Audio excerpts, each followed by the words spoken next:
So the dry season is from like November to April, and then the wet season is from about April to October. October is the worst month, and I got to the country in September, so right when the rainy season was ending, but when it's at its worst. So I still remember just days where I would just be soaking wet, and I just have to trudge along. Um, so it gets really hot in I guess our winter here. So February, that's when it's usually the worst, sweating a ton. But I guess temperature wise, it doesn't get too extreme. It's just the humidity is pretty bad. Um, but I noticed that there were like huge differences just based on where you are in the country.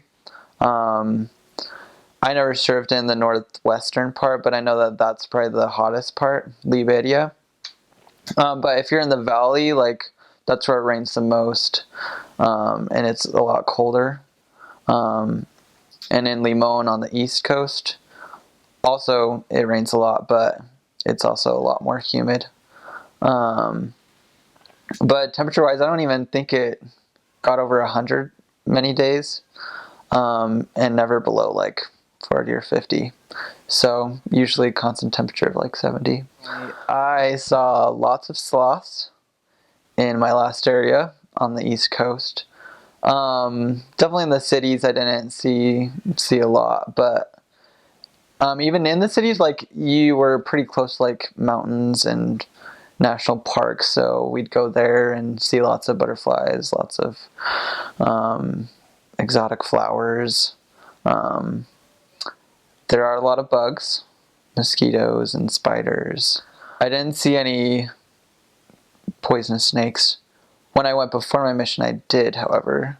When I was in the rainforest, I saw poison dart frogs, and I did see poisonous snakes, scorpions. But also, there's lots of birds. Even in the city, I saw lorikeets, or loras, just flying above. It's kind of interesting. You'd see both the exotic birds and then pigeons together. So there are toucans you can see. But yeah, I was excited to see a sloth for the first time. That was fun. In my last apartment, we had bats in our ceiling. So kind of got a little scared for a moment because they might have rabies. The dogs, there are lots of dogs just in the streets. Um, so honestly, that was usually the most dangerous part, especially when they're in herds, I guess, because sometimes they try to attack you all at the same time. But usually, umbrellas made a very useful weapon, not just to cover yourself from the rain. Um, so luckily, I didn't ever get bitten by a dog, but definitely was threatened by them.